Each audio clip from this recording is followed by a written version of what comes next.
Nós temos outra edição aí de Na Caminha para Williamsport, onde nós muito na Bileta League.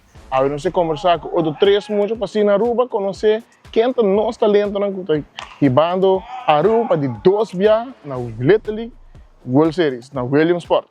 Mi tata tutong baseball young antes, para mim com baseball mi tata se karate, anto ela mga sa trofeo na casa, ano mi kera comissão com baseball.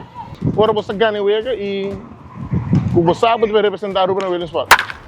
Sinti hopi bom, sa treino hopi largo, sa masih hopi coisa, hopi sacrifício, para nós por llegar, ya então nós vamos hopi bom, nós time tá bom, ya nós ganha. Nós temos bom time também, so milawak ko nós log by Ghana Caribbean Series, so awak nós temos GSG, trador e para Ghana Caribbean Series.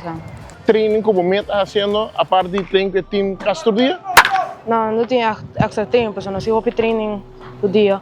Não hopi, pero mané 3 via para dia, 2 via para dia, assim. Como está sentindo?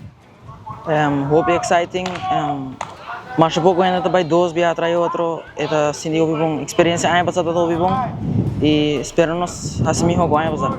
Como está sentindo com o time botado para guiar de deporte de beisebol? Eu senti bom, essa hobby de beisebol, então para, ya, tá hobby bom para ter para ajudar-me. Eu chamo truco de beisebol, por nota tubiata na Aruba para sobre a trana São Domingo. Ya, mi tata tá sungko a puxar para me hunga baseball. E até agora ainda tá seguir puxando também. Como bloqueia que tem beisebol, bloqueia um dia para estar profissional de player? Sim, mi kaya MLB, pero mi por banda llega college mas tanto.